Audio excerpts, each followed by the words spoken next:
Good evening, everyone, and welcome to Candidate Forum 2018. Along with Lake City Reporter Editor Robert Bridges, I'm Mike McKee.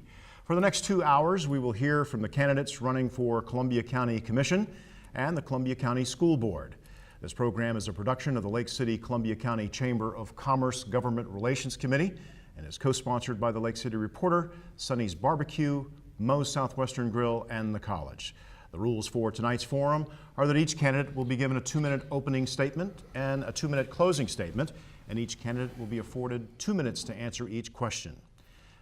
We are going to be asking not just the same questions of every candidate, we're going to mix it up tonight as well. And we drew numbers before we came into the studio this evening, and well, let me introduce them first. Mark Kazmierski, Scott Thomason, and Rocky Ford are all seeking your nomination for the county commission in the south part of Columbia County. We drew numbers before we came out, and Mr. Kazmierski drew the number 1. He will go first, but he will make the last closing statement. So starting right now, Mr. Kazmierski, you have 2 minutes. Good evening. I'm Mark Kazmierski, and I'm your candidate for County Commission District 2. I'm a paramedic and a nurse. So I don't view that the position of the county commissioner is any different than what I do on a daily basis. I've been in healthcare for nearly 30 years. I've been a lifelong resident of Columbia County and have lived in District 2 for 25 years. I think we need to have a candidate that's financially responsible, fiscally responsible. I think we need to have a candidate that has the ability to say no and explain that no, not just give that symbolic no. We need to have a candidate that kind of stands up for District 2 as well as the county as a whole.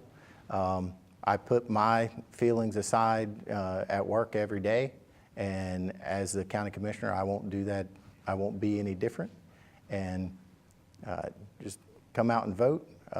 If you remember, I've run a couple different times. Last time, unfortunately, losing by 7 votes. And I need everybody to get out there and vote and make a change in our county commission. Thank you. Thank you very much. And now, candidate Thomason, you have 2 minutes to address the voters of Columbia County. Mr. Thomason. Thank you, and good evening. My name is Scott Thomason, and I'm also running for County Commission District 2. I want to thank the Lake City Reporter, Florida Gateway College, and of course the Lake City Columbia County Chamber of Commerce for hosting this tonight. Mostly I want to thank you viewing tonight and will be viewing, and those of you doing the research on the candidates and your desire to choose who is best. Now, I have the knowledge and the experience, and I think I am the best choice for this job. While I haven't been a lifelong candidate of Columbia County, I've been here for about 7 years, and my roots may not be as deep as some, but they certainly are as strong. I'm a volunteer firefighter with Columbia County for the last couple of years. As soon as they started their program back up, I joined. I've been coaching youth sports since I moved up here, and I've been a positive role model and mentor to hundreds of our children. And for the last several years, I've been the president of the Fort White Area Chamber of Commerce. And I've got to say, I'm really proud of our group down there and what we've done. We've gone from 4 members to over 50, and we've done things like hosting the first annual Arts and Crafts Festival to having the first Christmas parade in over 3 decades. And that's a big deal for our area. Now, I've also been a director of planning and development with a local municipality. I hold 4 contractor's licenses in the state, as well as a building code administrator certification. I also hold an appointment from our governor for the last 3 years to the Construction Industry Licensing Board, which regulates over 83,000 professionals in the state. I have the knowledge and the experience, both on the local level and state level, to get this job done. Now, I do appreciate your support, and I look forward to the rest of the evening. Thank you very much. And finally, to make a 2-minute opening statement is candidate Rocky Ford. Good afternoon. My name is Rocky Ford. Most of y'all know me from my business, A&B Construction. I'm a master septic tank contractor for the state of Florida. I've been running A&B Construction since 1997. Worked for many of you in the county. I feel like I've been serving the citizens of Columbia County most of my adult life. So I want to continue serving you in a different factor as your county commissioner for District 2. As a businessman and also as a planning and zoning board member for the town of Fort White. I was on Mark Hunter's Citizen Advisory Board, and I was also on the Charter Board Committee for Columbia County for the county commissioners. And I think my years of experience of having to meet a payroll on Friday and having to make sure members that work for me, their families are taken care of and they have a paycheck on Friday. Budgeting is part of my job every day. I work a budget and I work within that budget. And I've been doing that for over 25 years, and I will continue to do it for the Columbia County citizens. If they allow me to do it, vote for me for County Commissioner District 2, and I look forward to serving you. Thank you very much, candidates, for that opening statement. A reminder that the incumbent County Commissioner, Rusty DePrater, chose not to seek re-election, so we have 3 new candidates in this race. It's time now to ask the questions and answers on this broadcast, and to ask the questions, as he has for many years, is editor of the Lake City Reporter, Mr. Robert Bridges. Robert? Thank you, Mike. Mr. Kazmersky, where do you stand on what's your position in the great tax debate of 2018? Do you subscribe to the current apparent consensus on the Board of County Commissioners that we need to pass this 1 cent sales tax in hopes that they will keep their pledge to continually reduce property taxes in the coming years? Well, as I've said to several different people that have asked me about this, I feel that the money's there in the budget. I don't think that they're empty promise right now. By attempting to talk the citizens into passing this 1% sales tax, I don't think that that's right. They didn't put a sunset on it. They're attempting now to fix that faux pas, out of a better word. They're saying that they're going to look at it again in 6 years, but that's nothing but an empty promise. I think they now have been told that there is additional monies there. There is additional monies that are coming onto the tax roll, and I feel that there is the money there. I question why money has not been budgeted for the road improvements. When the economy was wonderful, instead of putting that money in the bank and figuring out for the rainy day, and now that the economy, then the economy had a downturn and we were okay, and now that the economy's coming back, now all they want to do is spend, spend, spend. Well, I think we need to tighten the belt again. And if that money's there in the budget, then we need to look at other places in our county budget. Thank you, Mr. Kazmersky. Mr. Thompson, same question. Where do you stand on the debate over the 1 cent sales tax versus pledged reductions in the property tax? Well, I'm going to tell you, August 28th, when I go pull that lever, it's going to be no on the sales tax. And, a year ago, it was about a year ago when Commissioner Williams, who was the chair at the time, floated this idea of the sales tax. And I was against it then. I am also still against it.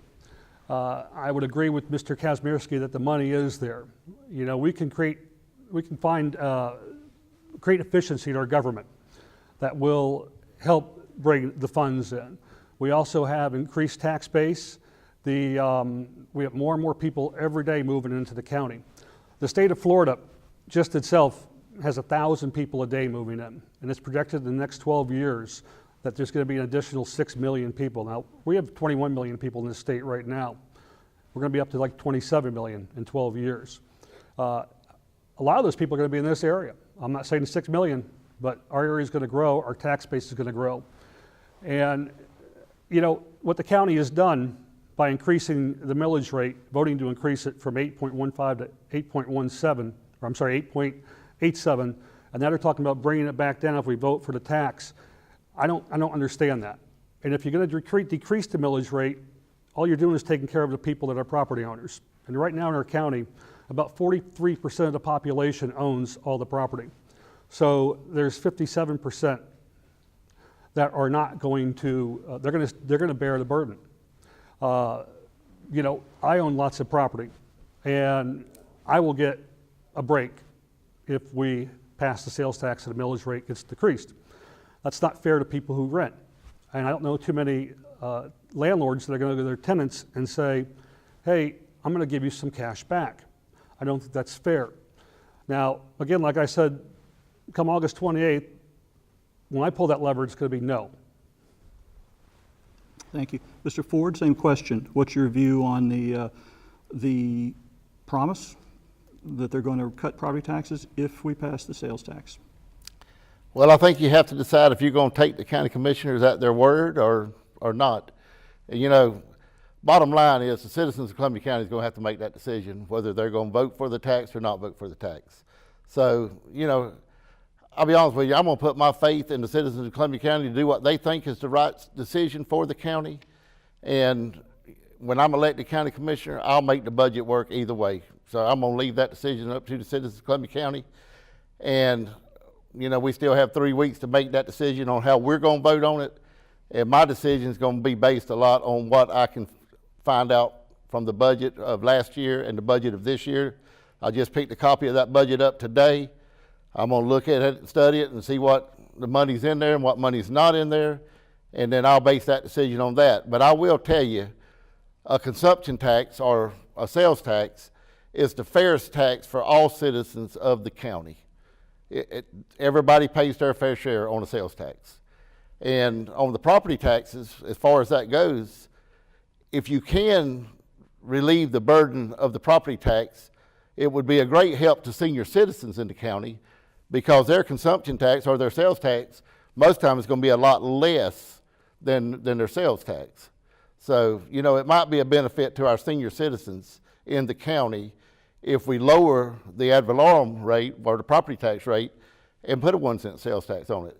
And the 1 cent sales tax is going to generate far more money than the ad valorem tax.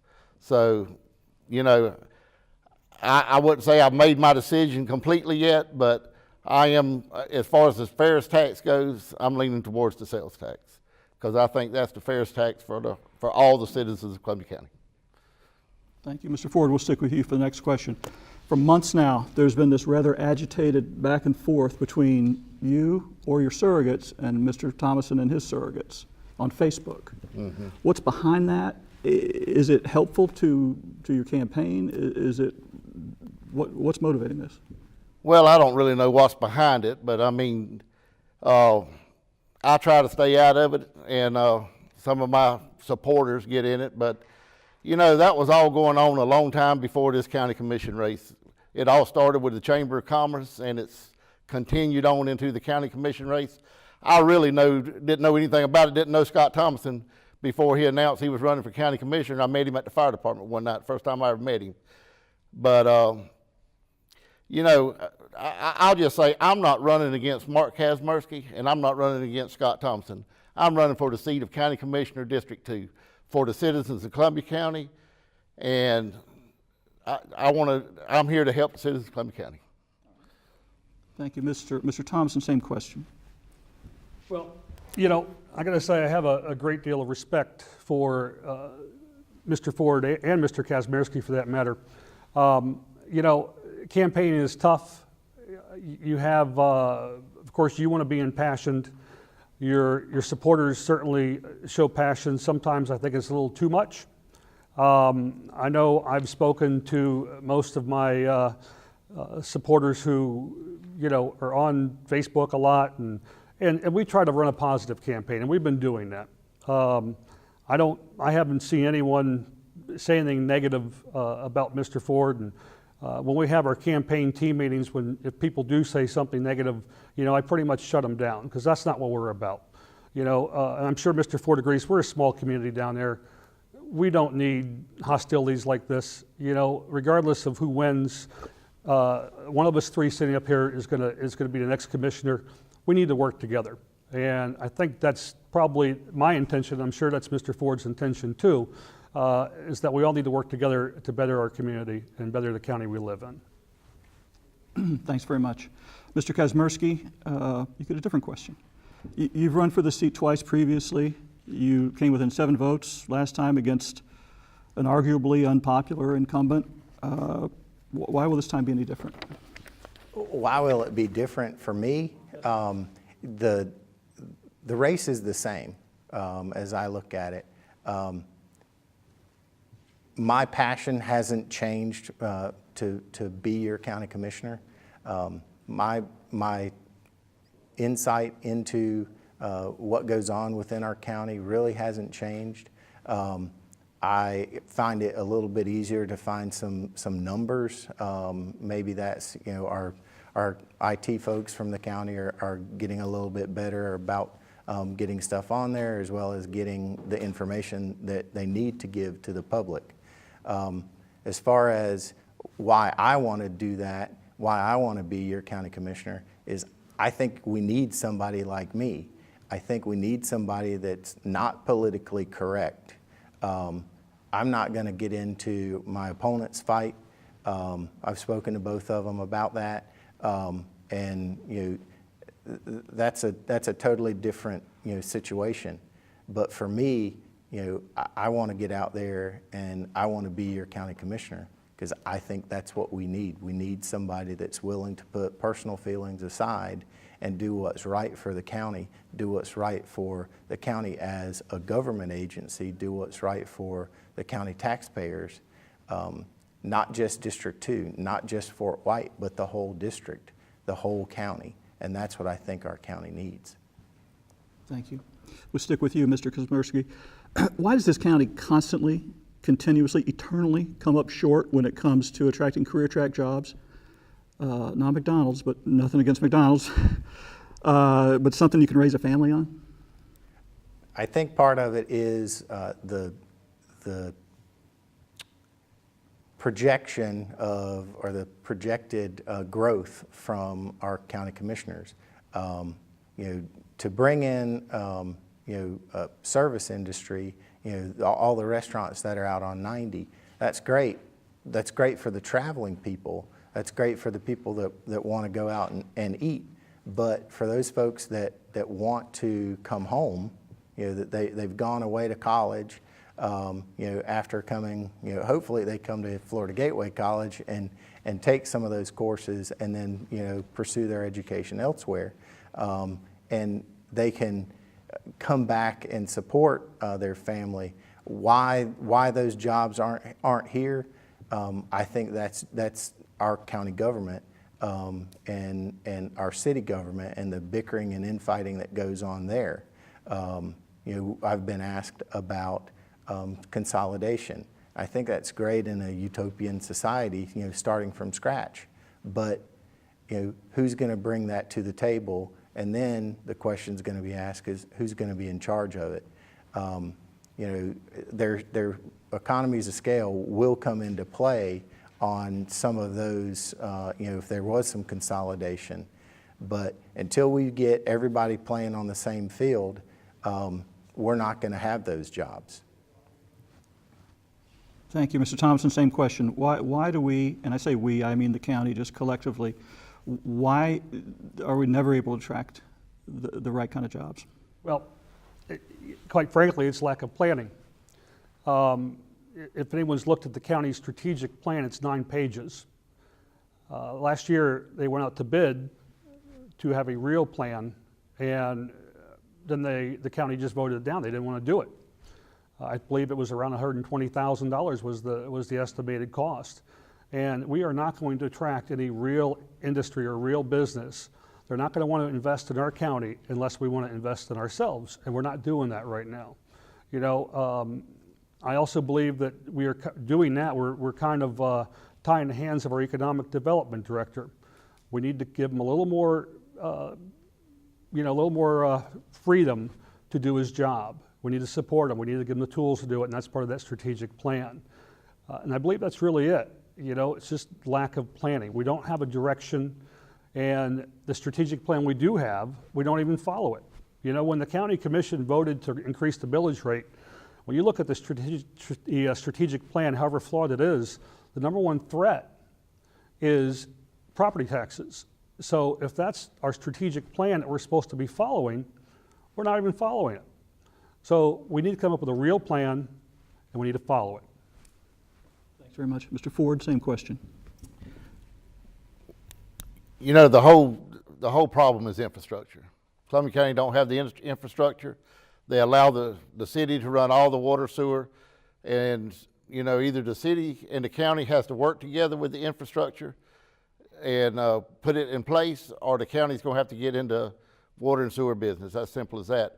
The best idea would be for the county and city to work together if they can do that, but they haven't shown where they can work together in the past, and that's the biggest problem. For industry to come to the county, you've got to be ready when the industry's ready to come. You can't say, check with us in 5 years, maybe we'll be ready. They'll be somewhere else in 5 years. Now, they proposed a plan right now where the city's doing or the county's doing a grant to try to get the money to run some water and sewer to the east side of Lake City, which would be a major development for the county and the city's going to run the water and sewer. If they can get started on the right foot and do that, that would be a big head start to trying to get some development too here. But you know, the bottom line is you're not going to get people coming to Columbia County if you don't have infrastructure in place for them when they get here. And you know, we have a great opportunity on the east side of town right now. We're getting a rail spur in, and now's the time to do it and be ready for the next opportunity. And you know, that's the whole goal. You have to be ready when the opportunity strikes. You know, and being in personal and private business, that's one of the biggest things you got to be ready for. When you have the opportunity to do the job and bid the job, you have to have things in place to be able to do it. And it's no different in drawing big corporations, or you know, we need jobs that pay and can sustain families, and that's what we need to go after. Thanks very much. You anticipated in great part my next question, which is about utilities and who controls them. It's the city, it always has been, and the city and county have never seen eye to eye on how to deploy water, sewer, gas. We've seen something of a thaw on the east side lately. We don't know where that's headed. We don't know what the future holds in that regard. What do we do to get these resources freed up for the betterment of all residents, city and county? Well, the first step is going to be to get along. You're going to have to get along. City and the county has been working against each other for years. As long as I've been in Columbia County, and I've been here all my life, we've had opportunity after opportunity slip through our hands because we weren't ready, didn't have the infrastructure in place, and basically we could not, we just couldn't have what they needed here. And so they went to Alachua, they went to Valdosta, they went to Tallahassee, and until we get the infrastructure in place and get a place where they can come, we're not going to be able to draw those jobs here. But right now, I think the county commissioners are they're on the right track to get something done to attract those kind of jobs here. And I look forward to working with them for the next 4 years and helping them along with this plan, and having my input in it to see what we can get done. You know, that's what I've been in all my life, in water and sewer and septic tanks, and you know, I know what kind of facilities you need to sustain these big corporations and stuff. And you know, that's what I want to add to the table, you know, when I can, to help them push this along. So. Thanks very much. Mr. Thomason, same question. We've seen a thaw. Is that enough? What do we need to do to make utilities more accessible outside city limits? You know, government is slow. I mean, it doesn't need to be. You know, having experience in local government and also state government, things take forever, and it shouldn't happen. It shouldn't be that way. You know, being in business, you know, you put a system in place, you decide you want to go a direction, and you go for it, and that's what you need to do. I don't know why government can't do that. I think that I can certainly bring that to the table, create a government that's a little more efficient than we have now. It's going to save taxpayer money, and when we define a direction we want to go in, we're going to go for it. I know we have 2,600 acres out there that's just been sitting and sitting. It's been planning, and they're working on it. And you keep, every day I open the paper, I keep waiting to see, is something going to come? And we don't see it. We need to change that, and I believe I can help do that. Thanks very much, Mr. Kazmersky. Last question of the night for you. Same question. As my opponents have stated already, the infrastructure needs to happen. We need to work, city and county government need to work together. They've initiated that process in having the city city and county work on a grant for that sewage treatment facility out for the east side of town. That's a starting point. Historically, the city or the county has worked with the city of Fort White, for some infrastructure issues. Currently, their sewage treatment facility is not capable of growth, and until the county steps up to help the city of Fort White, that will be probably stagnant. But with that being said, this is a first step to get it, to get that work done between the city and the county. And if I'm elected, that work will continue. To attend a meeting, to attend a committee between the county and the city, or maybe we need to initiate that process on a different level. What can the city help the county do? What can the county help the city do? And just stop the historic bickering between the two governments. And until that bickering happens, we're never going to be able to really have the growth that we really need. And that concludes the question and answers. It's time now for each candidate to make closing statements. And since candidate Kazmersky made the first opening statement, he will be the last one to make a closing statement. We're going to start with candidate Ford. You have 2 minutes to address the voters of Columbia County and ask for their vote. Well, again, I want to thank everybody for the opportunity to have me here tonight and give me a chance to express my opinions. And, August 28th, the citizens of Columbia County is going to have a big decision to make of who they want to be their next county commissioner for District 2. I feel like I'm the most qualified man for the job. I've worked with a budget for the last 25 years in my business, never been late on a payroll, never had a foreclosure. And I can make the budget work with or without the tax, and that's exactly what I intend to do. And like I say again, I'm just here to work for the citizens of Columbia County and District 2. Thank you. Mr. Thomason, you're in the middle. You go next for a closing statement. Stuck in the middle. Thank you very much, and I want to thank our host again, and I also want to thank my wife and children for supporting me in this endeavor. It has been a long road and enjoyable, though, enjoyable. I have to say, I want to thank my supporters, too. We have a lot of them, and I'm going to brag a little bit that our campaign has received more campaign contributions from more individuals than all the other candidates combined, not just in District 2, but in all the races for County Commission. We've received 74 individual contributions from 57 individuals, and that's a big deal. That far outpaces everyone else. It's 7 times the amount received in District 2. And that tells me something, it tells me we have a grassroots campaign. People want to change. They want someone that cares about them. They want someone that's going to work for them.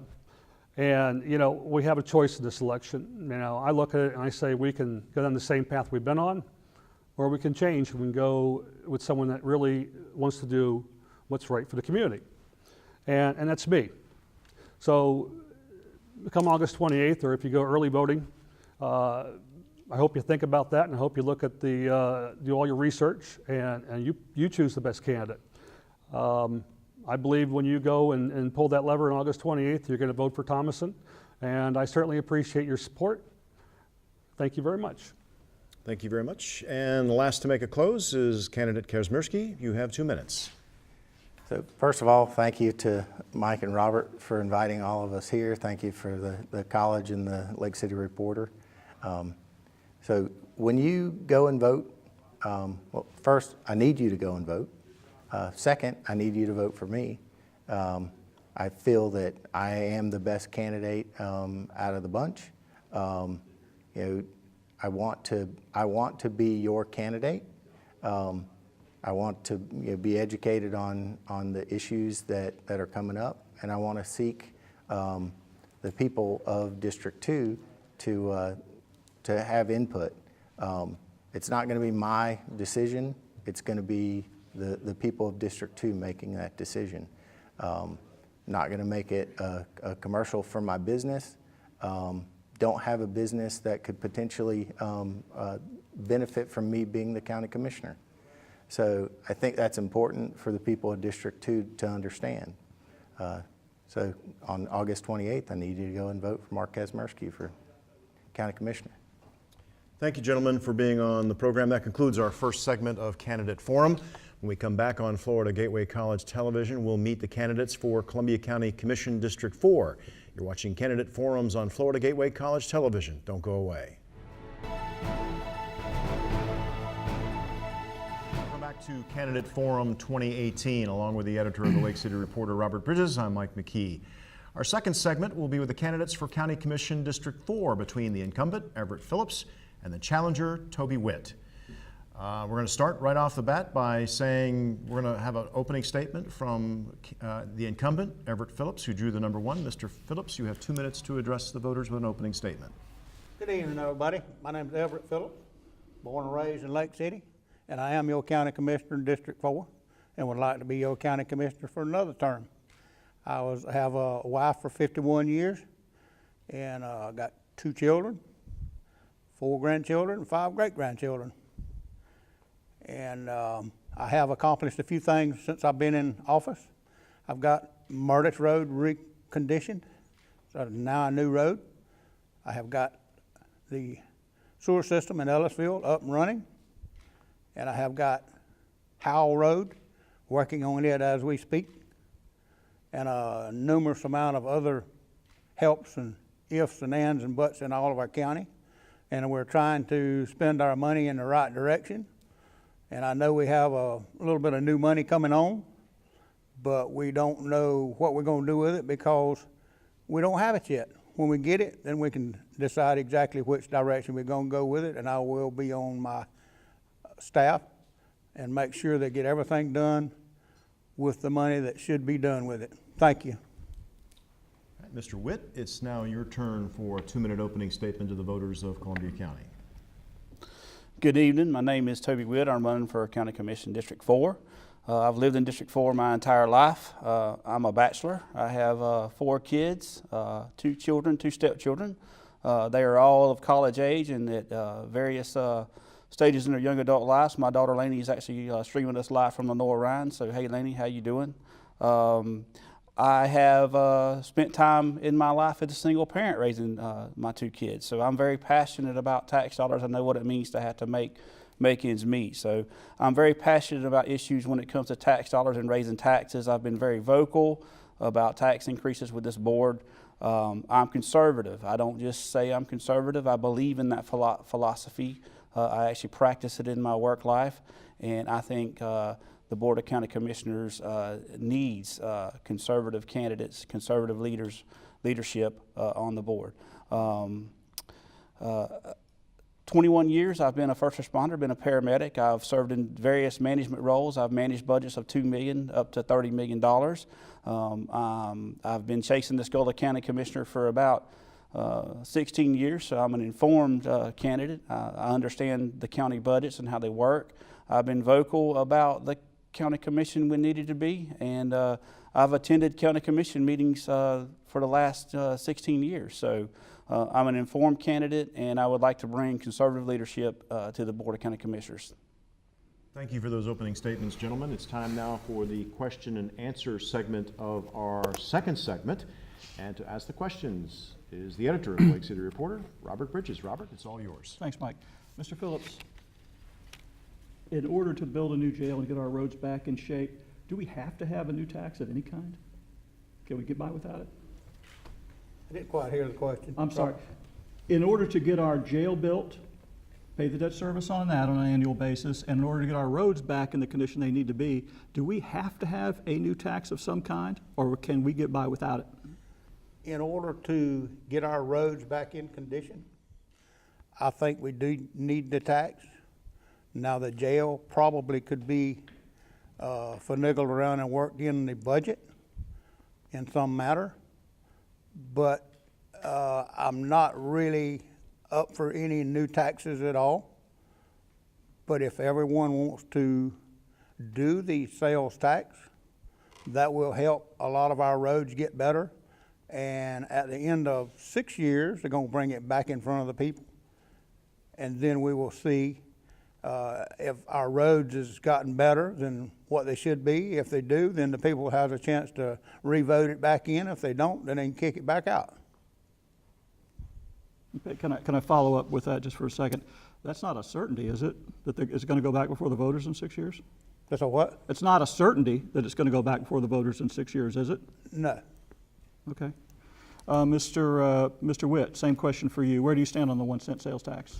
I think we can do both without any new taxes. I think I've, in standing up to these taxes, I think I pointed out where the revenue is. Last 13 years of county audits, if you research that, you've had $47 million of revenue in excess of expenses. And you had some years where that revenue was flat. You had some years where you had $7, $8, $9 million in excess revenue. But as a whole, you had that revenue there. We have funded roads for at the amount of 6.5, 6.7 million, wherever that number's at, it's right around there somewhere, consistently for 30 years. You absolutely can meet both those goals without taxes, because we're out of recession. And if you look at our history, in years where we're out of recession, we have great revenues. Now, our leaders of the past failed us because those years where we were out of recession, where we were actually in a good economy, they should have been planning for things like the jail, and they weren't. So we should not put today's taxpayers on the hook for their mistakes. We should make government live like the people have to live, and live within its means. Thanks, Mr. Witt. We'll stick with you for the next question. What's your vision for this county in 20 years? Where do you see us? Frame the question however you like. What could be different? What should be different? And whatever changes you envision, how do you envision going about laying the groundwork in order to affect that change? Well, I think we need to continue on this growth pattern we're in. I think that we've done really well with retail growth. I think we've stagnated with industrial growth. So I would like 20 years from now to continue to see us as a community known for low taxes, known for a good way of life, and have good employers to provide jobs for our people who want to stay, our young folks that want to stay. I think a lot more needs to be done with economic development when it comes to the industrial side. I don't think economic development is set up to succeed the way it's set up. And I think we really got to look at the way that's structured and get the bureaucrats and get government out of the way so we can bring jobs into Columbia County. So I hope we continue to grow. I hope we are a place our kids want to stay. And I hope we have good employers in 20 years. And I hope we are still a conservative community with low taxes and a great way of life. Thank you. Mr. Phillips, same question. What is your vision for Columbia County, say 20 years from now? 20 years from now, I'm not really sure how it's going to go, but I do know that we are going to grow, and we're going to grow real fast shortly. But we can't count all of those dollars that we're getting from that growth until we actually put them in the palm of our hand, and then we can be able to spend that growth money as we go along and work on our roads and whatever. And also, economic development needs to grow along with our county, and we can also get some of the better paying jobs from that whole ordeal. So in 20 years, we still got a lot of growing to do and a lot of infrastructure that's got to be done for our growing for 20 years. Thank you, Mr. Phillips. We'll stick with you for the next question. Sir, where do you stand on incentives, financial enticements in the form of tax breaks or cash in order to get companies to either relocate here or expand? I didn't quite really understand the question. I'm sorry. What is your position on incentives to get either a new company to come here to relocate here, to give them a tax break or cash in order to get them to relocate here, or maybe to expand here?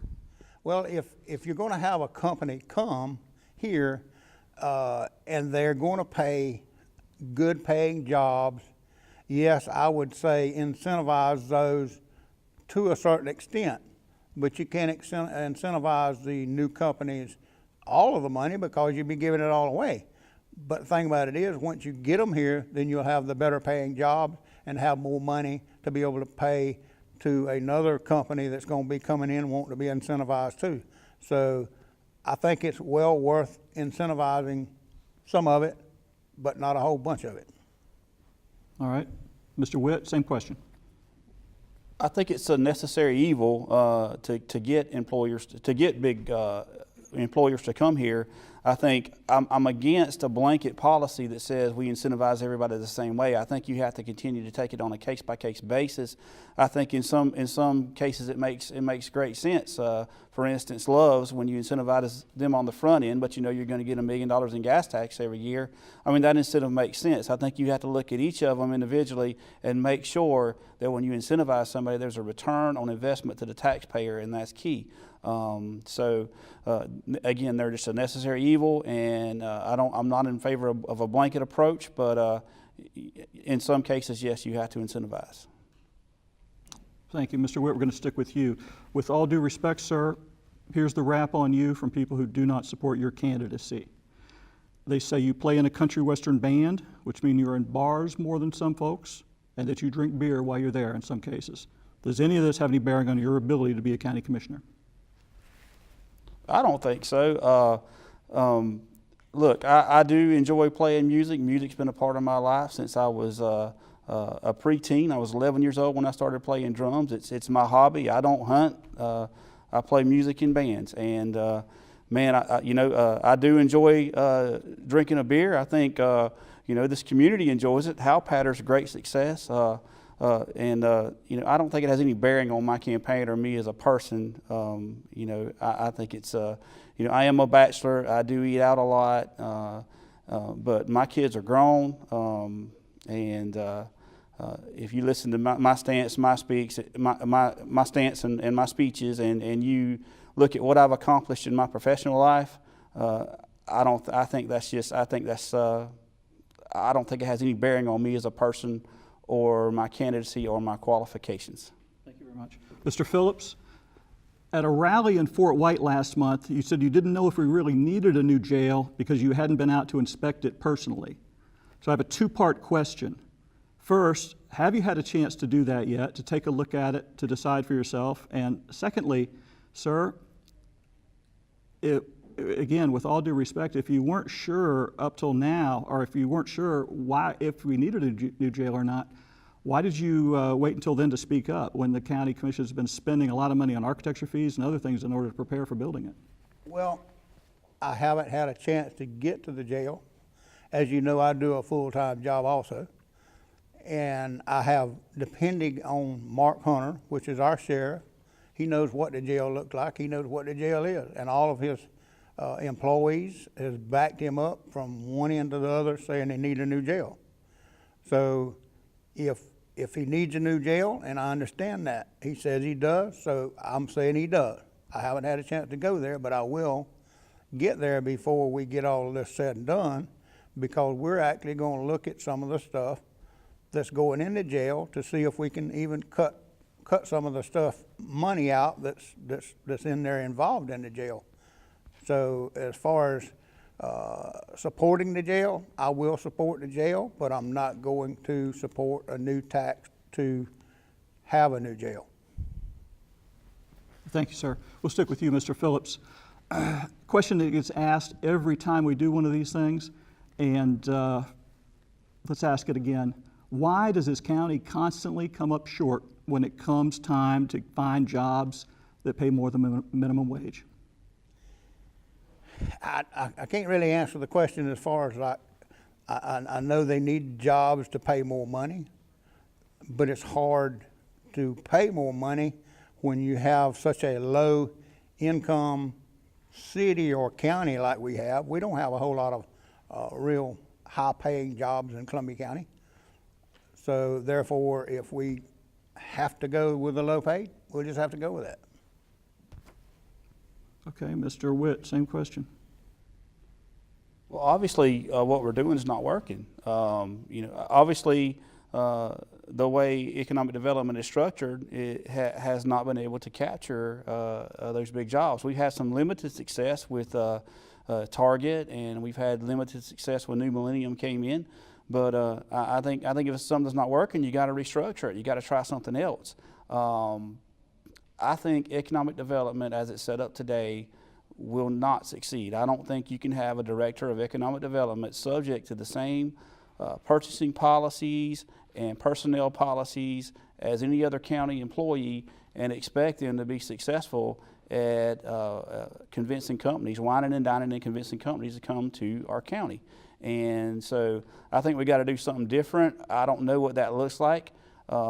It also really bothers me that we have an economic development board, and that board has no teeth, no power other than advisory. And if you look at the way we set up boards in this county, they are supposed to be subject matter experts. So why would you have a board of subject matter experts tasked with bringing industrial development into the county and not give them any teeth, not give them any power?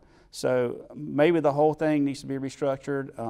I don't think what we got going on is working, and I think that'll be one of my first tasks is to take that on and question why we're doing what we're doing and how can we do it different to be successful.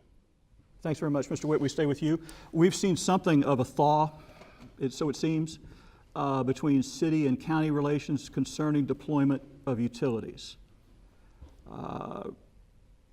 We don't know where it's going. We don't know where it's going to lead. What do we need to do as far as making sure that these resources are freed up for the betterment of all Columbia County residents? Well, we have actually applied for a $18 million grant from the state to help build a new sewer system out on the east side of Lake City.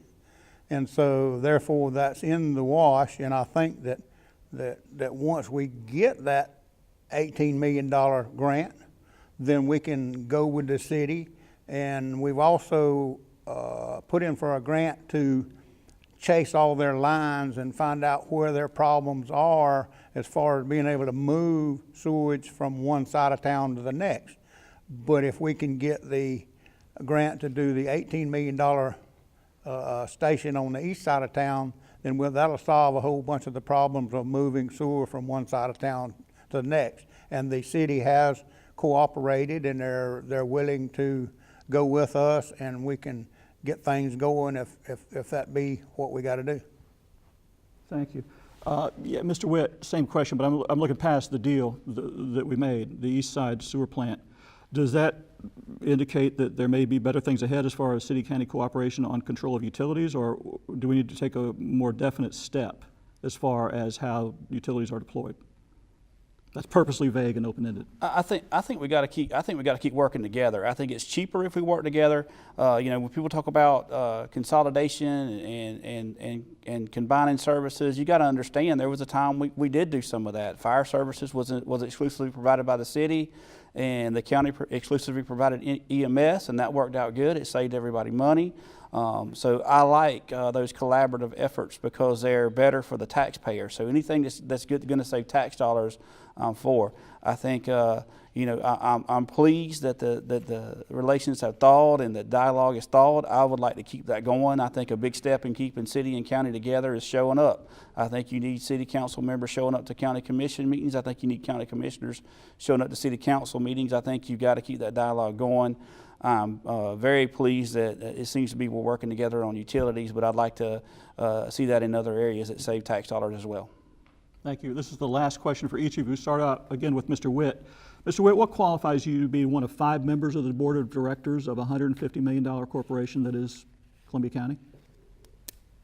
Well, the first thing that qualifies me is I've been chasing this for 16 years. So I followed county government for 16 years. I have gone to county commission meetings for 16 years. I understand how that county budget works. You know, I've had various management roles in my professional life. I've managed budgets as high as $30 million. So I've been a public employee. I've been a private employee. I know what it's like to work for the county. I started working for the county at a young age, and I know what it's like to be that county employee starting out, and I know what it's like to manage the county department too. So I have very broad experience, but the main thing that qualifies me is I have a core political belief. I am conservative. I believe in that system. And I'm informed. I've gone to county commission meetings outside of campaigns. I don't just show up when it's time to campaign. I followed this county government. I understand that $150 million budget and how it works. And you know, I've stood on issues and actually you know, brought people over to my side on issues such as taxes. And I'm not a county commissioner. I'm just a candidate. So I can do it. I can be a strong voice, and that's what qualifies me. Thank you, Mr. Witt. Mr. Phillips, same question. Sir, what qualifies you to continue on as one of 5 members of the board of directors of a $150 million a year corporation? Well, I have been on the board for 3.5 years. I don't know everything about the money, every bit of it, but I'm working real hard to learn all of it. I have been in numerous businesses in my life, and I've had to be the purchasing agent, the check writer, whatever it has to be. So I have been in business all my life, and I'm working for another company now that I helped build when I was in high school. So we're actually turning a lot of money, and we have to do a lot of different things to be able to be qualified. You have to know where the money's going and know how much money you got coming in so you don't over budget for what you're doing. Thank you, gentlemen. That concludes the question and answer portion of this segment. It's time now for each of the candidates to make a closing statement. And since we started with Mr. Phillips, we're going to end with Mr. Phillips. Mr. Witt, you have 2 minutes to ask for the vote of the Columbia County citizen. Well, thank you. You know, every year people move into our community and they're escaping the liberal high tax communities they come from. And I'm very concerned that Columbia County has now taken the stance of we're going to raise taxes. Spending seems to be getting out of control, and we're taking a more liberal stance on the board. And I don't want to see our community become a place people run from. I want to continue to let Columbia County be a place they run to. I have been chasing this goal for 16 years. I have came very close to it twice, too close to give up. I think I am the better qualified person for the job.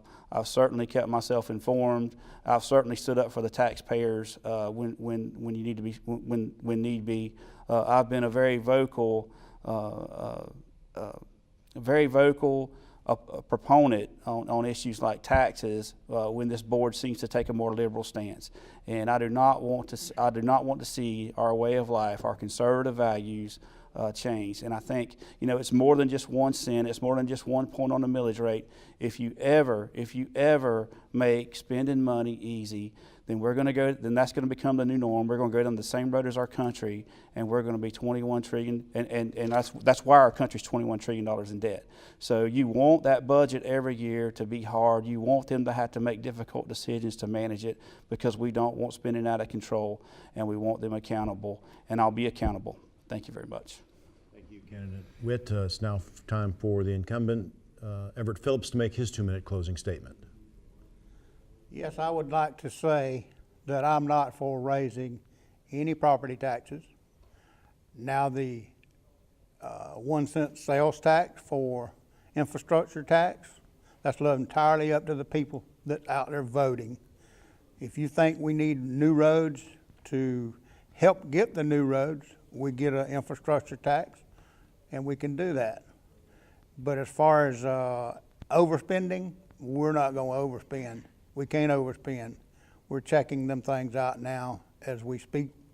I have been on staff myself about a lot of different things. And so if you're gonna go to the polls on August the 28th, please make that strike for Everett Phillips and keep me for 4 more years. Thank you. Thank you, gentlemen, for this segment of our candidate forum. This concludes the second segment. When we come back on Florida Gateway College Television, we'll meet the candidates for Columbia County School Board District 1. You're watching Florida Gateway College Television. Don't go away. Welcome back to the third segment of Candidate Forum 2018. I'm Mike McKee, the Executive Director of Media and Public Information at Florida Gateway College and also President of the Lake City Columbia County Chamber of Commerce. Tonight's forum is a joint production of the Chamber, Lake City Reporter, Florida Gateway College. It's time now to meet the candidates for School Board District 1. We have the incumbent, Danny Green. We have challengers, Narragansett Smith and Leonard Johnson. We drew numbers prior to coming into the studio, and the incumbent, Danny Green, drew number 1. So, Mr. Green, you have 2 minutes now to make an opening statement to the voters of District 1. Good evening, and thanks to Florida Gateway College, the Lake City Reporter, and the Chamber of Commerce for sponsoring this event tonight. I am Daniel C. Danny Green, and I'm seeking re-election for the District 1 school board position. But to a lot of the citizens, I'm simply known as Coach Green. It has always been a great honor for me to be called Coach. I would greatly appreciate your support in the upcoming election. I humbly ask the voters of District 1, when voting by mail, early voting, or on the primary election, to consider the impact and effect that I have demonstrated being your representative and voice on the board. I have been your full-time board member. It has been my job. I have worked hard for all students and been very accessible to all my constituents and the citizens of the county. I was born and raised in Columbia County and have spent most of my entire adult life here. I attended Five Points, as did our 3 sons. My wife, Pam, and I have lived in the Falling Creek area for the past 40 years. I know the people of my district. They know me. They also know what I stand for: the work ethic, the character, and probably most of all, the organizational qualities that I possess. I have also tried to bring those same qualities serving on the board. What can I continue to bring to the board? I'm bringing 43 years of teaching and coaching experience, 2 years as a volunteer, and almost 4 years serving as a board member, which gives me 49 years of my life have been dedicated to education and working with students.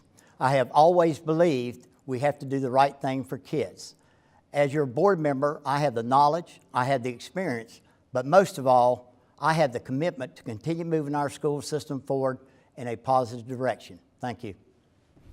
Thank you, candidate Green. Now, Narragansett Smith, it's your time to make a 2-minute opening statement to the voters of District 1. Good evening, everyone. I would like to take this opportunity to thank each and everyone who had a part in organizing and presenting this candidate forum. It is such an awesome opportunity for all of us to be able to express ourselves to the citizens. I am one who has been married to Johnny R. Smith for 43 years. We have 2 daughters, 6 grandchildren. My daughter, my oldest daughter, is employed in the Columbia County School District, and I have 1 grandson who is currently enrolled in the system. That means a lot to me.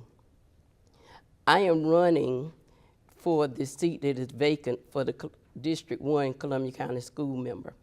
I am excited about this opportunity, and the reason why I am so determined to run for this open seat is because I feel like I have something to offer. I believe I would be an asset to the board. I am one who has been employed with the Columbia County school system for 38 years. I was a teacher for 23, principal for 7, and assistant superintendent for 8. With those qualifications, I feel as though I would be an asset. In addition, I have been exposed to the process of the board and the way it works. And so I feel as though that would give me the advantage of being a part of the board. When we come to board meetings, our role is to ensure that we have a budget that is appropriate for our district. We have policies that is representative of the vision, but most of all, as a board member, my desire is to be a liaison between the district and the board. So please remember Nary Smith when you are voting for District 1 school board member. Thank you very much. And the final opening statement comes from Leonard Johnson. You have 2 minutes to address the voters of District 1. Good evening, voters in District 1. I appreciate you tuning in to this forum that is sponsored by Florida Gateway College and the Lake City Reporter. I bring to you the most experience of the 3 people who are running for this position. I have 12 years experience on the school board. I have a plan. I'm running for this school board to make certain that our children are as safe as they possibly can be. I have a platform that includes putting tutoring in every one of our community centers. Parents have talked to me about co-reads, has talked to me about STEM, and they need some assistance in helping their children with those very difficult areas. I also would like to see our graduation rate improve. It is below the state average, 11 points below the state average, and I think we can improve on that. I want to be the school board member who has your voice, your legs, to make certain that these things happen in our school district that I think is extremely important. I also want to establish school pride so that students will take ownership of their learning and the social aspect, that it will cut down on bullying. They'll feel obligated to make their school the best that they possibly can make it. I'm going to be the school board member who's going to be in the schools, seeing that these things that I would like to see accomplished as a school board member come to fruition. I need your support. Leonard Johnson is asking you to support him for School Board District 1. Thank you very kindly. Thank you, candidates. Time now for the question and answer segment of the broadcast. And once again, to ask the question tonight is the editor of the Lake City Reporter, Robert Bridges. Robert? Thanks, Mike. Mr. Green, some years back, the previous superintendent had a plan to save money by establishing a 6th grade center and by shuttering some of our half-empty schools in order to make better use of our resources. 6th grade center got done, but the other part of the plan, which would have saved us millions of dollars, did not. Is that something you would consider doing, consolidating schools in order to save money? Yes, I was on the board when the previous superintendent with the 6th grade center, you know, he was really interested, thought this would save quite a bit of money by closing the Richardson Center, which I did not think it was a very good idea myself, and was glad that we were able to convert that into a 6th grade center. And for consolidating other schools, I think probably what transpired was quite a few years ago that maybe we had a school that opened on the west side of the county that possibly, with the enrollment like it is in some of our elementary schools, we're not at capacity. By opening that school, that kind of created a burden on our school system. So, you know, for us consolidating any other schools or whatever, I don't see that as right now an option that I would be in favor of. Thank you, sir. Ms. Smith, same question. Do you see the possibility of consolidating some of our below capacity schools as a legitimate consideration? During the time that we were, that was a discussion, I was employed at the district level, and what we discovered was that is a very sensitive issue for Columbia County District. We have a lot of folk in this district who have a lot of sentimental value towards certain areas. So what has to be done, it is a possibility, but it would take a lot of studying and determining how that can actually take place without taking away from the various communities. And the reason why I say that is because the school has a tremendous impact on any community, the school as well as the church. So we have to make sure that when those type of decisions are made, we have to be sensitive to the impact that it can have on that community. So overall, I would, at this point, be concerned about the impact it would have. So what we would have to do is do an in-depth study to determine if that could possibly take place. Thank you, ma'am. Mr. Johnson, same question for you. Well, that is a very sensitive subject, particularly since we've already put schools in community. Schools have major impact on community. There are events, both social and academic, that happens at schools, and communities sometimes feel at a loss when there's not a school in their community, in addition to sports activities and all kinds of artistic and social things that occur. School consolidation is an option in terms of trying to reduce costs in a school district. Sometimes you plan for the future and say that we probably need to create a school in a particular neighborhood, in a particular area, because you watch the growth as it relates to housing in certain areas of this county. And so we were trying to be proactive in putting schools where we thought the growth was most occurring. However, anytime that you open a new school, there are going to be costs involved that you sometimes can't contain, you can't control, and it uses a lot of resources, especially initially in trying to staff and establish the infrastructure at the school. So if we take a hard look at what we have now and see where we can cut costs, I think that's a clear option, but I think that we probably ought to do it at a last resort in terms of trying to get our budget under control. Because as I said earlier, schools are bought in by the people that live in the community, and really you don't want to upset that unless you have no choice but to do so. Thank you, sir. Mr. Johnson, we'll stick with you for the next question. Sir, why is there a teacher shortage in this county? Is the pay too low? Does the qualifying exam become too tough? Is it something else we don't know about? Well, you probably have hit on the two major reasons that we have a teacher shortage. Our pay is too low in Columbia County. I think teachers are deserving of a great salary. I think the challenge of being a teacher is probably more difficult than the average citizen would understand.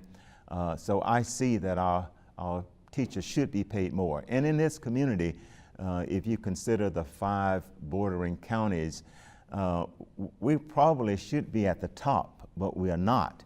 And Columbia County, I think, is progressive. It's an area that I see that a lot of people are trying to move into. And if that's the case, then we should have well-paying jobs, and especially in our school district. So I think that is a factor, that our school district pay is too low. I think our teachers are deserving of every raise that we can possibly make available to them. So I see that as a reason that we ought to really consider raising the pay in Columbia County. Thank you. Ms. Smith, same question for you. Yes, I have to agree with Mr. Johnson that we are at a low level here in Columbia County as far as the salary. I feel as though it's not just a situation just particularly in Columbia County, but it's all over. And the reason why I think we're having problems getting people in the field of education is because of the overall pay, throughout the state as well as in other states, but also the exam has increased in intensity and the cost of the exam. If you do not pass an exam, then you have to pay the full amount, which the last time I noted it was $200 per test. So that is a lot for someone who is not making a great salary. And the opportunities are greater in other professions. So a lot of young people end up going into those professions. I feel as though our legislators should work diligently to provide the funds available for salaries increase for throughout the state and throughout the United States, but particularly in this area. So I have to agree that we do need to work diligently to provide the best possible salary that we can as a board, and that is one thing that I would be in favor of, is seeing that our instructional as well as our non-instructional staff receive salary increases. Thank you, ma'am. Mr. Green, same question for you. On this stage tonight, you probably got 100 years of teaching experience with the three of us. I know when I started off teaching, and probably with the other two candidates, salaries were very, very, very low. I think salaries is we do have an issue there. The last 4 years since I've been on the board, we've been able to increase employee salaries, not just teachers, but non-instructional teachers, approximately 18%. So we have seen some growth in our salaries, and we've also, one thing in our county that is a lot better than it is in some other counties that, our instructors really need to look at is our insurance costs have been held to a minimum increase when you look at the state averages. Also, on the salaries, I feel like our beginning salary is not that far off the line with where it needs to be. I feel like the breakdown is when you're at 10 years to 20 years, we're not at the point where we really need to be concerning salaries. Another issue you have in Columbia County and other surrounding counties is, retaining really, really good instructors is if they get a job offer. Let's say we have quite a few commuters, just like the other counties surrounding us, and you've got teachers that are commuting in, and they're from Alachua County, and they get a job offer in that county that possibly is paying them close to what we're paying them here. Then with the savings they're going to have commuting, then there's a lot of factors that go into it, but we have been able to increase our salaries for our teachers approximately 18% in the last 4 years. Thank you, sir. We'll stick with you. Sir, Mr. Green, what's your vision for the school district, say 20 years from now? And what do we need to start thinking about now in order to be ready for that future? Wow, 20 years. The vision is that we want to, first of all, when we're going through trying times right now in our society, these are really tough times with all the issues, with the mass shootings and so many other dysfunctional things that are taking place in society. But, I feel like that our number one priority is what it's been in the past and what it should be is to ensure that, first of all, our schools are safe, and we're going to continue working in that area.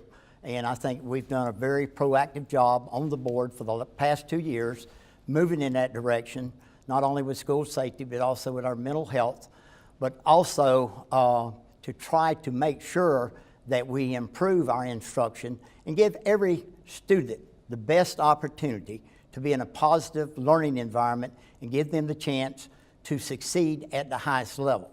For is facilities and things of that nature. 20 years down the road, I think that's kind of hard to make an assessment at this point in time. Okay. Thank you, sir. Ms. Smith, same question for you. What's your vision of the future for our schools? I can see our district becoming more efficient as far as the technology. We have been working in that direction, but I do back up and agree that we do need to provide the most safe environment possible for all the children as well as the staff. Then to provide for facilities that is able to support the best possible technology that we can provide for the children. One thing that children are doing now is they are learning so much on technology that folk of our age seem like antiques to them when we try to finagle even through cell phones. But children are not afraid of technology. That's the way they're learning. So we need to be as efficient as we possibly can as far as providing learning environments that support the technology. And with that technology, the children will be able to expand their knowledge base. I can see our children being able to even communicate with students that are across on another side of the world. And teachers are able to provide visions where they are able to communicate, and what children see in textbooks, or they are able to actually see those things when they are communicating with other students. So I can see us in the next 20 years being more technologically efficient. Thank you, ma'am. Mr. Johnson, your turn. Well, I don't know how you could have a vision 20 years in the future and not mention the word technology. We all know that technology has advanced our society considerably. And without us being out front with that, making certain that we have the latest software, the latest computers, that we're going to fall behind. So I see a district that has the latest in technology, the latest in software, and perhaps even having something available to us that allows for the safety of our schools. I'm certain that technology is going to be involved in that area because school safety is a big issue in our country. And unless we can develop some technology that can meet those demands, because there are things that's happening in our schools that simply should not be. And unless we take the lead on that and look into what is out there now and what can be developed for the future to ensure that our students are safe. Students go to school to learn. So we ought to use every available technology to make that happen. In addition, we have advanced classes now in STEM, in science and engineering and mathematics. So we're going to have a school district whose vision is to see that we want our students very much involved in what the future certainly is going to be bringing through technology.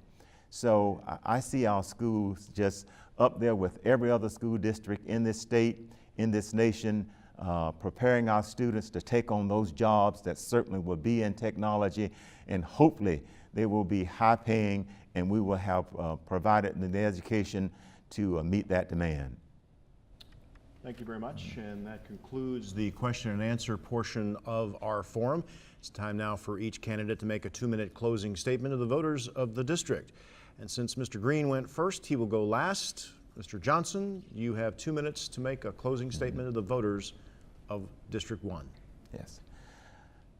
I am the board member with the most experience of the 3 people running for this position. When I was a school board member, many people said that I was doing a good job.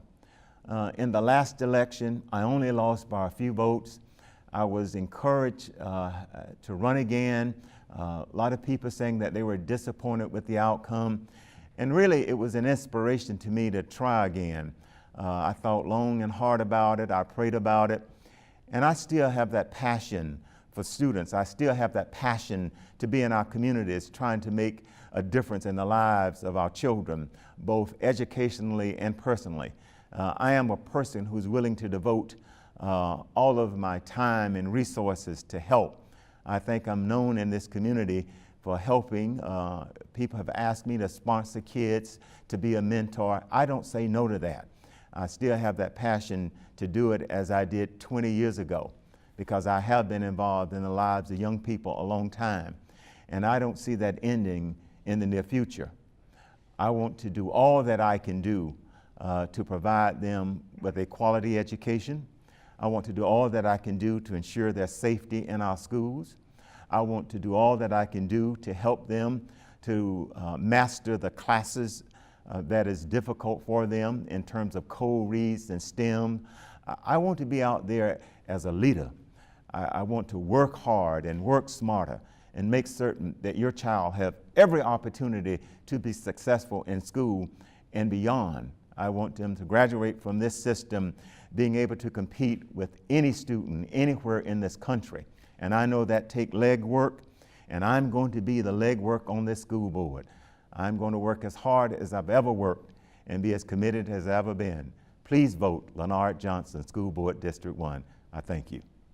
Thank you very much, Mr. Johnson. Time now for candidate Smith to make her 2-minute closing statement to the voters of District 1. I want to take this opportunity to let you know just how much I want to be a part of the Columbia County School Board. I want to be there because I love children. I've been working with children since I was 18 years old. I worked in the Sunday school as a youth director and a Christian ed director, in addition to being a teacher for 23 years and a principal for 7 and assistant superintendent for 8. With that background, I feel as though I can truly make a difference. Currently, I am a volunteer with the Reading Paths program because I enjoy seeing children learn.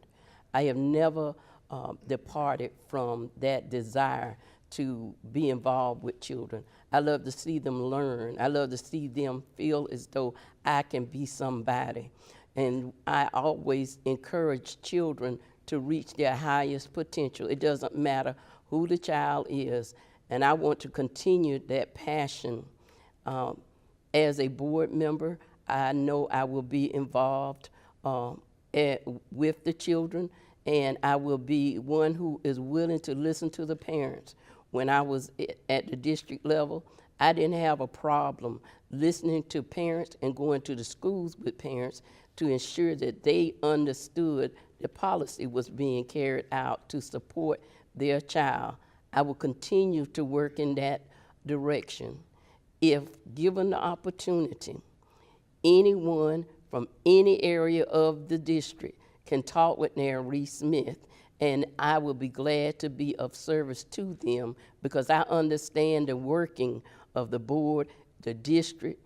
I understand the school level, and I understand what it means to be sitting in that classroom. So please remember Nary Smith, District 1. Thank you very much. And our last closing statement comes from the incumbent, Danny Green. Mr. Green, you have 2 minutes. I am currently serving as the vice chairman of the board, and I'm going to give you some of the accomplishments of the board during the past 4 years. Number one, we have greatly improved our school safety and mental health program. We will now have resource officers in each school and 2 at the high schools, single point entry on our campuses, and have hired 5 new mental health counselors. Also, our general reserve fund has increased from 3% to 6.1%.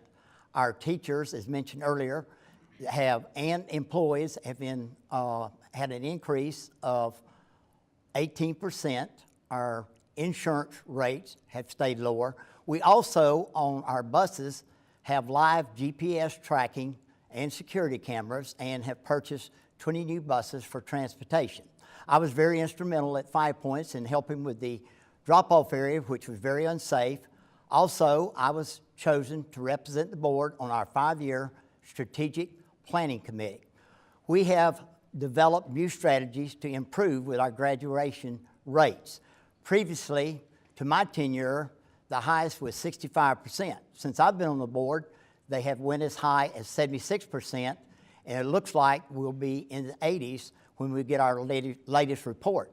Also, our millage rate is the lowest it has been in the past 12 years, which means each individual homeowner will see a decrease in taxes paid to our school system. I have been to 2,100 homes, approximately 2,100 homes, door-to-door campaigning. I hear a lot of the same thing. Continue doing what you are doing. If it's not broke, don't fix it. It would be an honor and a privilege to continue serving on the board. Thank you very much.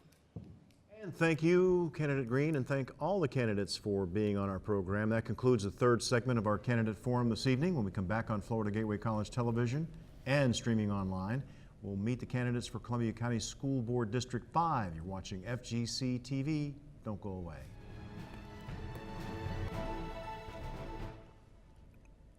Welcome back to the fourth segment of Candidate Forum 2018. This one involves the race for Columbia County School Board District 5. We have us with the incumbent Stephanie Fennell and challengers Shane Edge and Hunter Peeler. We drew numbers prior to coming into the studio, and candidate Peeler drew the number 1, so he will make the first opening statement. He will make the last close. Mr. Peeler, you have 2 minutes to address the voters of District 5. Good evening. I want to first thank the Lake City Reporter, the Florida Gateway College, and the Chamber of Commerce, which I'm a proud member of, for putting this event tonight. Good evening once again. My name is Hunter Peeler, and I'm asking for your vote to be your next Columbia County School Board member for District 5. I am a graduate of Columbia High School, the class of 2017, where I served as class president all 4 years of high school. I am ready to take on this position as a leader and as a determined to take on, to have the responsibilities to really show that I am mature enough and experienced enough to have this position. We need a school board member more involved. We need a school board member that's going to stand up and say what's right and do everything possible we can to take care of all students and all employees. And if you want someone like that, I am your candidate. Thank you. Thank you. Now time for Mr. Edge to make his 2-minute opening statement to the voters of District 5. Mr. Edge? First of all, I'd like to thank you guys for putting this on. It's always fun to watch it even when I'm at the house, so I was watching before I came. But my name is Shane Edge. I've been in Columbia County for 34 years. I've been married to my wife, Cindy, for 22 years. We've actually lived in the district for the past 22 years. Also have 2 kids that came up in the school system. Brock is graduated in 2017 with a 4.0. Megan is in 10th grade right now. She actually has a 4.0 as well. So education means a lot to me and my family. I taught school for 12 years before this. I taught at Columbia High School. I taught at Challenge Learning Center, which is Pathways now. So I know what it is to be a teacher. That's why I wanted to be on the school board, because I believe I can help, excuse me, I believe I can help the teachers, as also help all the Columbia County School Board employees in getting us over the hump and making sure that we lead our kids into the best direction possible. And we can do that. I know that we can do that. So on August the 28th, make sure you vote for Shane Edge. Thank you very much. Now we'll hear from the incumbent, Stephanie Fennell. You have 2 minutes to make an opening statement. Good evening, and thank you for having us here today. Again, good evening. I'm Stephanie Fennell, your current school board member for District 5. I have a postmaster's degree from the University of Florida with my family nurse practitioner degree, and I continue to practice here in the community. I have experience teaching at the college level, and I continue to mentor students and to guest lecture at all levels within the community and our students. But most importantly, I'm a very proud mom of my son, Garrett Fennell, who is continuing his education here at this wonderful campus, Florida Gateway College. I am a certified board member. I have served as the board chair, and I have actually mentored school board members as requested by the Florida School Board Association. As a mom, an educator, and your school board member, it is our responsibility and my responsibility to ensure that we give our students the afforded education and the best education possible. And I have done so by being an active school board member for you. I will, and I have, and I will continue to make tough decisions that will positively impact our teachers, students, staff, faculty, families, the community, and most importantly, our children. Thank you. Thank you, candidates, for those opening statements. It's time now for question and answers, and to ask the questions, as he's done the first 3 segments, Lake City Reporter Editor Robert Bridges. Robert? Thanks, buddy. Mr. Peeler, is there fat in the school board budget? If so, where is it, and are you willing to cut it? As a school board member, I'd love to look at the budget and figure out what we possibly can do to move certain things around if needed, especially to give more monies to our teachers and employees that desperately need more money, especially if we're spending money on wasteful things. And that's what we need to look at. We need to study that. And as a business owner, I will sit and take the time to study that budget all day, every day, to make sure that our money, that the taxpayer money is spent correctly in our school system that will better each student and each employee of this district. And I believe as a business owner that I have the experience to be able to do that, especially working with budgets now and payroll. Even when I was in school, we were working on budgets, especially for our class. So I believe that we have, I am the experienced one to be able to take care of that, especially when we need to move things around to give more money to our teachers. Thank you, sir. Mr. Ed, same question for you. Is there fat in the budget, and are you willing to cut it? Well, I'm definitely, if there is fat in the budget, I'm definitely willing to cut it. There's no question about that. I mean, that's why we're here, and that's what we need to do is we need to make sure that our teachers get paid. So I believe the superintendent has done a great job as far as the budget goes, and I think if there is fat in the budget, we definitely need to cut it. We have to make sure that our teachers are paid. So yes, I definitely cut whatever fat is in the budget. I mean, I'm sure we can find some monies to put back into the system. Okay, thank you. Yeah, it's a 2-part question. Is there fat in the budget, Ms. Fennell? And if so, can you cut it? Great question, Mr. Bridges. Thank you for asking. And actually, at this point, there's no fat in the budget. What you have to understand is in the beginning, when I began to serve the school district as your school board member, our reserve balance was less than 1%, and now it's at 6%. And by state law, it has to be at least 3%. And we have done that by workshops, budget workshops. We've done that by working together as a team, as a school board, and the school board is actually the ones responsible for the budget. So that's very important to remember.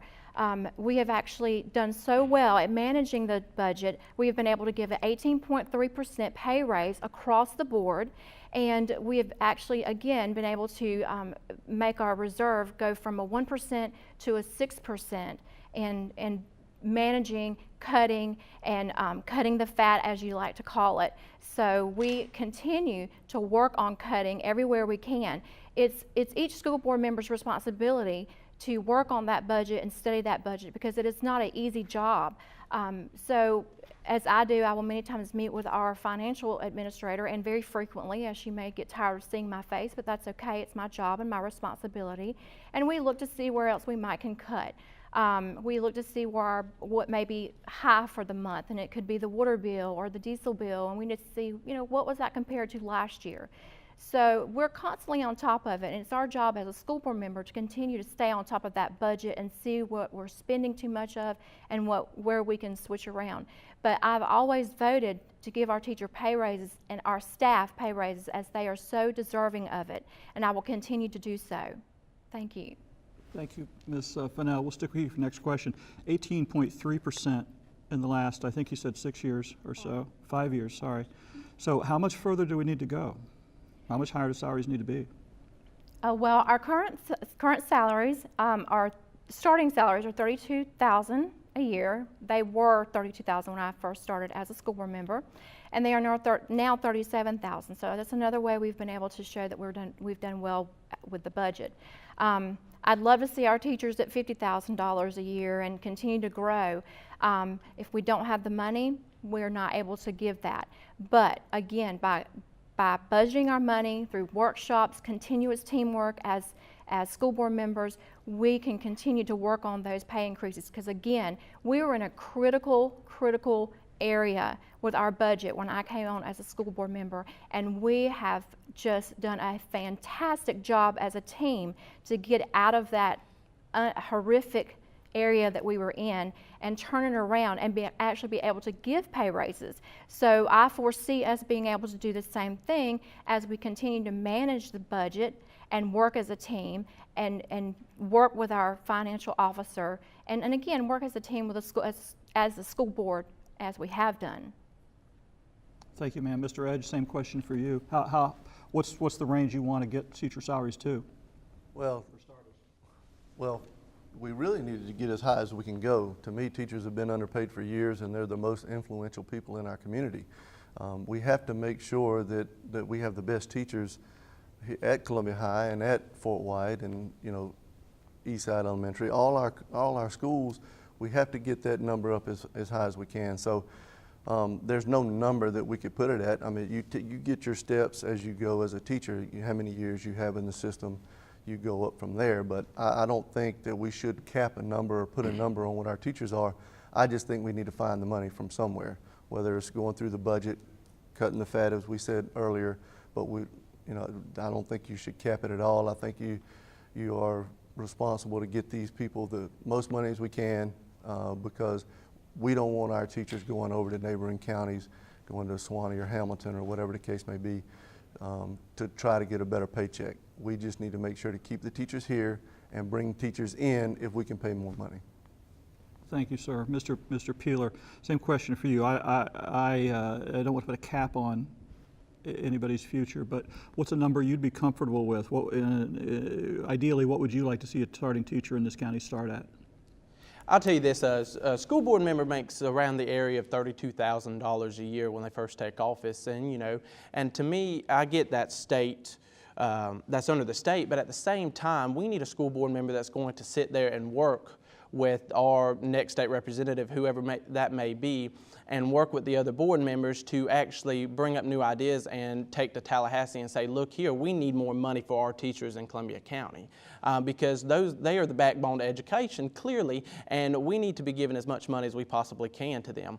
A number that I'd love to see starting off would be like a $45,000 to $50,000 range in that area, and that's why we need a board that's going to work with the next state representative and the superintendent to make sure that we push for stuff like that, and someone that's going to speak up at the meetings to say, hey, let's talk with our state representative to see what they can go on in Tallahassee and keep pestering them, as I should say, to bring more money into this county because our teachers deserve the most money they possibly can, especially when we have excellent teachers in this county that deserve the most.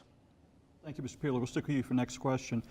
The previous superintendent had a plan to save a lot of money, millions, by shuttering some of our half-empty schools. That was a plan that didn't get adopted. The front end of the plan, the sixth grade center, did work and is working out quite well, but the rest of it was scrapped under considerable political pressure. Is that a political non-starter, or is that something we could look at? Did it generate a ton of money?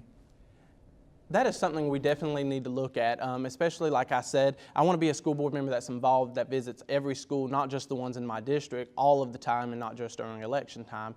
And we need to make sure that these schools that do not have very many students, we need to try to figure out what we possibly can do to save the money around that area. If we need to close a school down and put more together, that is something that I'd be completely for if we worked on that a lot more to make sure that we're not paying for a school that may only have 200 children when they should have 300 to 400 children. That's just a number that I just said, but we need to make sure we look at that, and the only way to figure that out is if we have a school board member that goes to these schools and checks that out and is involved and talks to the superintendent with the other board members to figure out this type of problem and have a solution to it.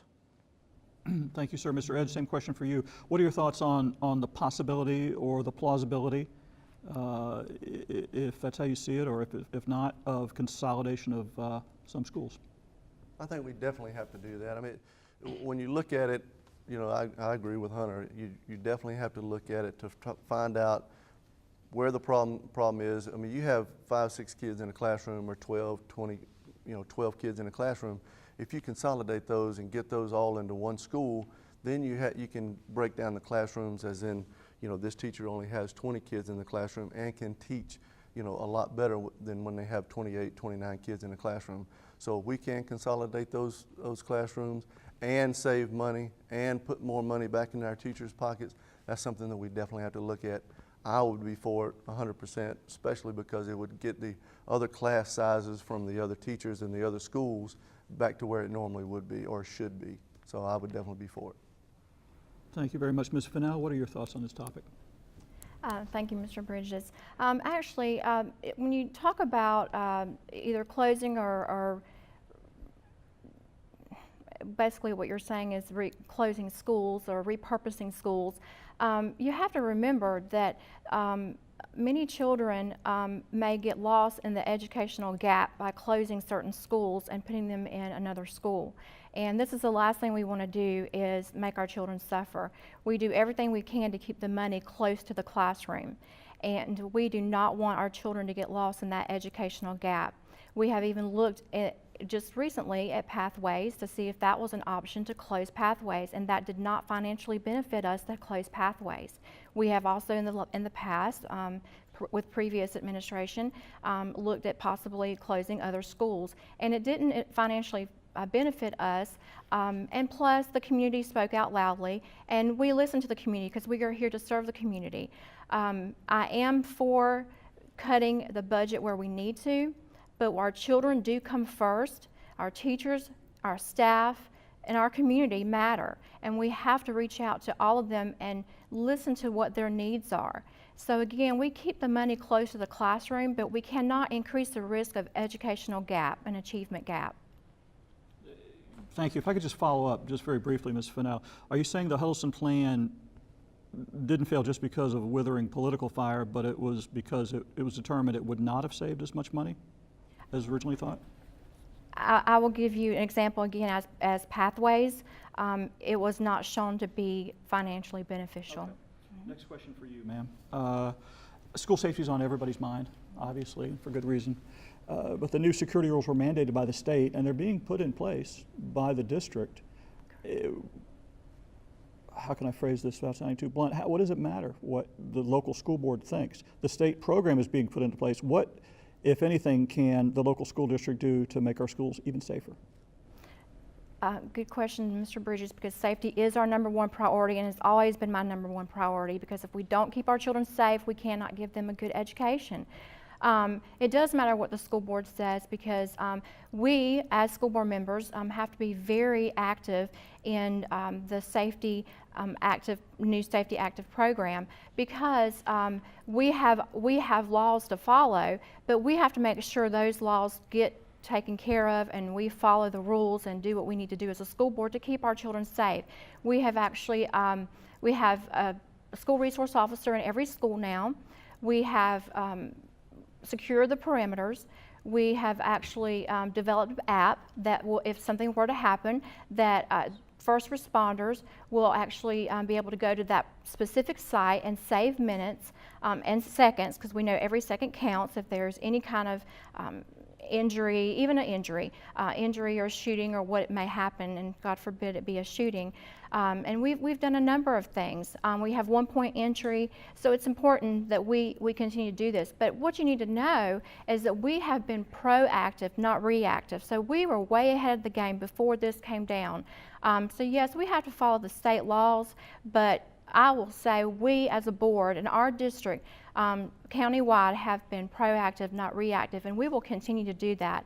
I have other ideas that we need to meet mental health wise, and we have been, of course, the state has given us a certain amount of money for mental health reasons, and there are a number of things mental health wise we are addressing at this point. Thank you, ma'am. Mr. Ed, same question for you. How much of the school safety problem, issue, question is within the control of the local board? Well, I'm not 100% sure on how much we are in control of it, but I do know that the state has deemed us, every school in the state, they're giving money for resource officers to be at every school, and that's what we've done here in Columbia County. We have a resource officer at every school, and it's so important. You know, when I worked out a challenge, safety was always an issue. There's different points of entry. You know, with that type of a child, we needed to make sure that everybody was safe. And that's what we do as a school board. We follow policy. We do what the state asks us to do. But more importantly, we do need to be proactive in everything, you know, looking at other schools, what are other counties doing, you know, what they're doing to keep our kids safe, and what we can do as a board to come up with different strategies to, like the single entryway to each school. But I would like to see more cameras put in school. I would like to see cameras put at the single entryway to make sure we do know who's coming. I know there's a couple of schools with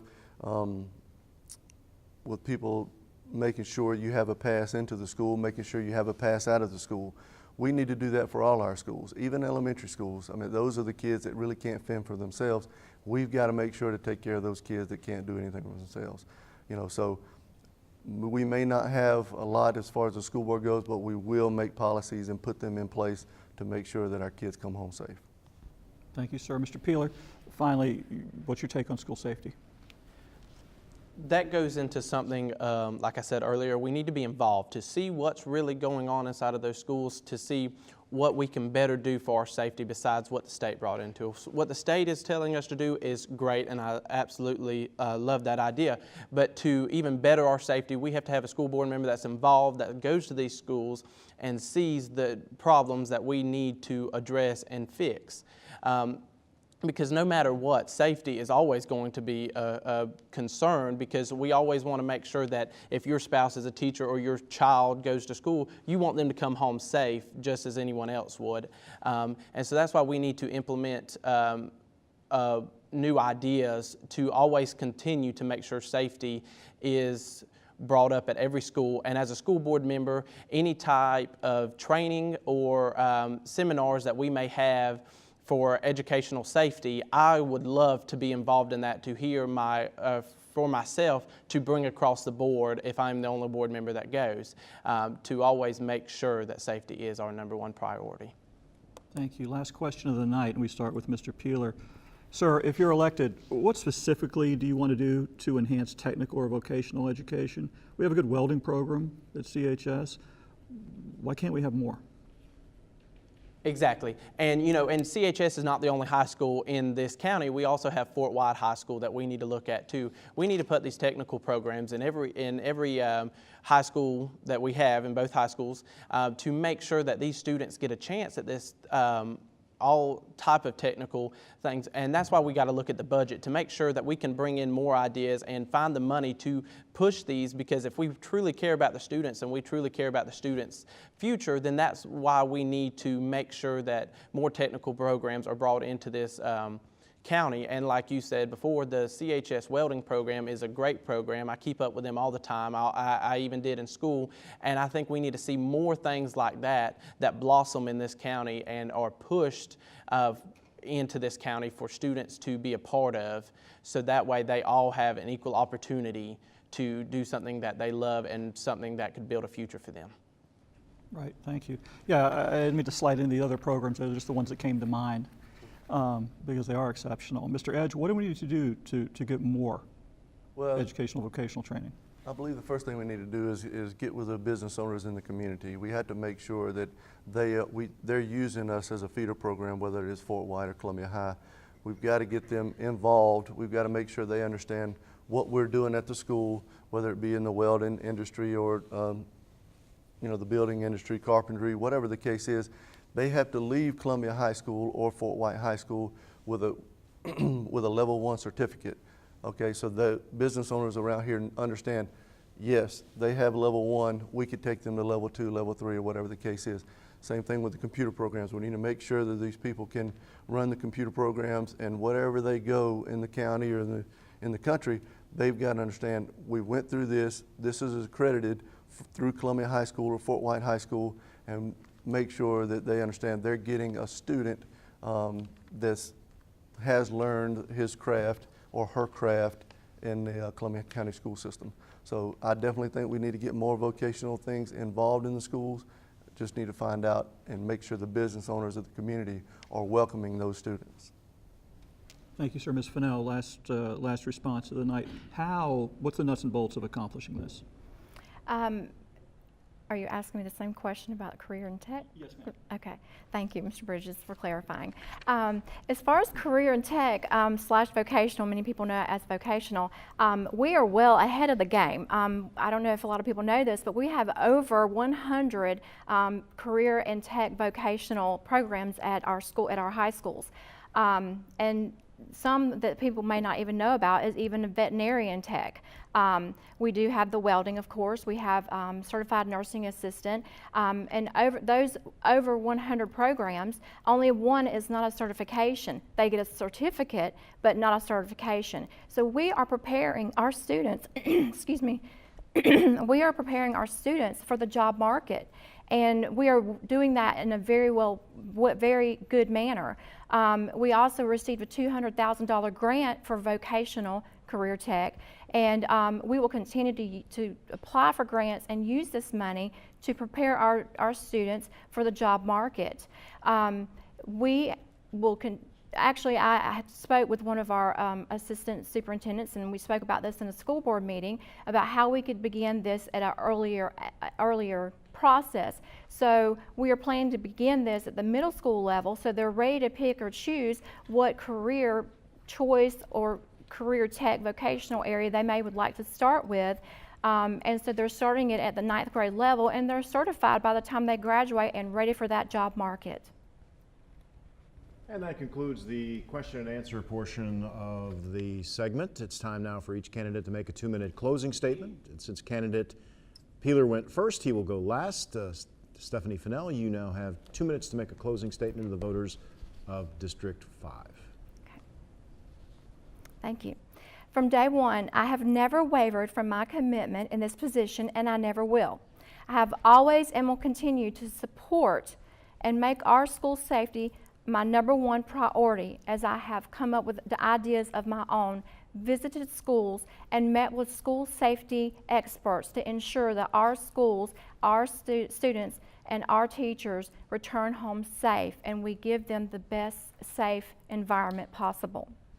I serve you as a community and will continue to do so.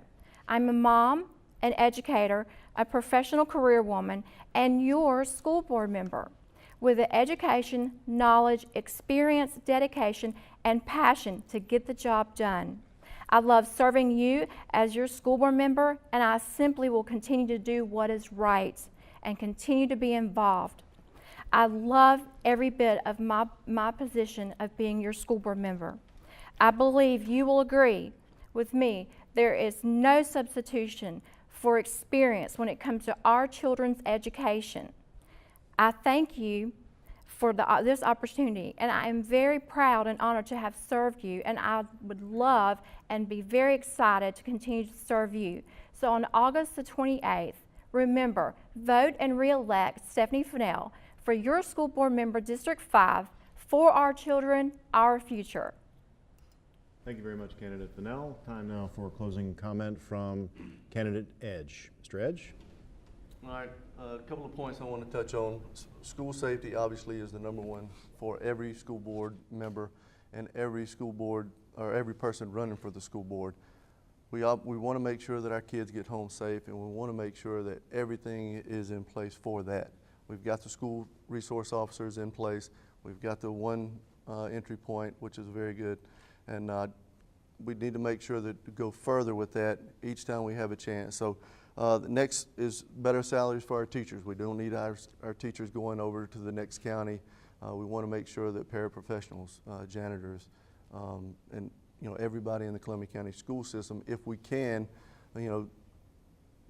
help raise or help get their pay a little bit better. Lastly, I'm the only candidate in Columbia County only candidate up here with teaching experience. I have 10 years of teaching experience. I have my master's degree in educational leadership.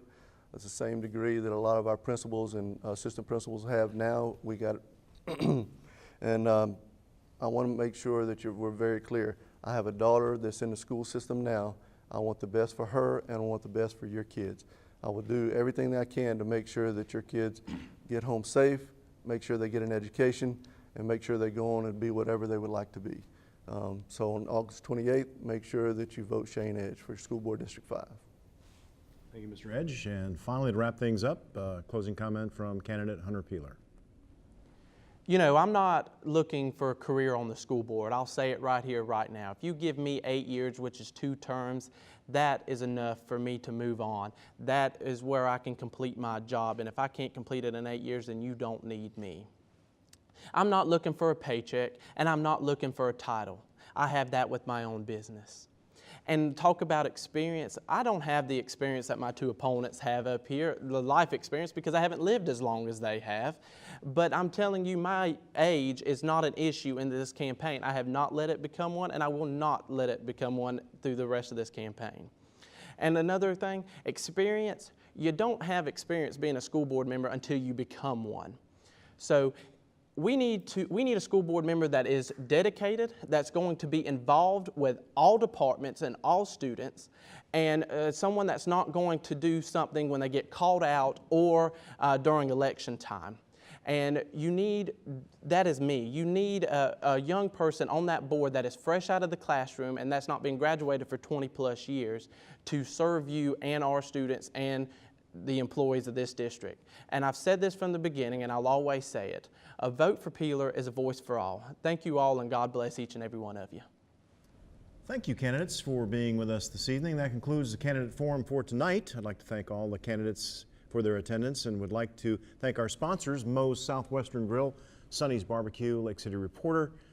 We hope that you will join us tomorrow evening at 7 p.m. for the Republican candidates for State House of Representatives District 10 and the 2 Lake City City Council races. On behalf of the Chamber Government Relations Committee and the Lake City Reporter, for Robert Bridges, I'm Mike McKee. Good night.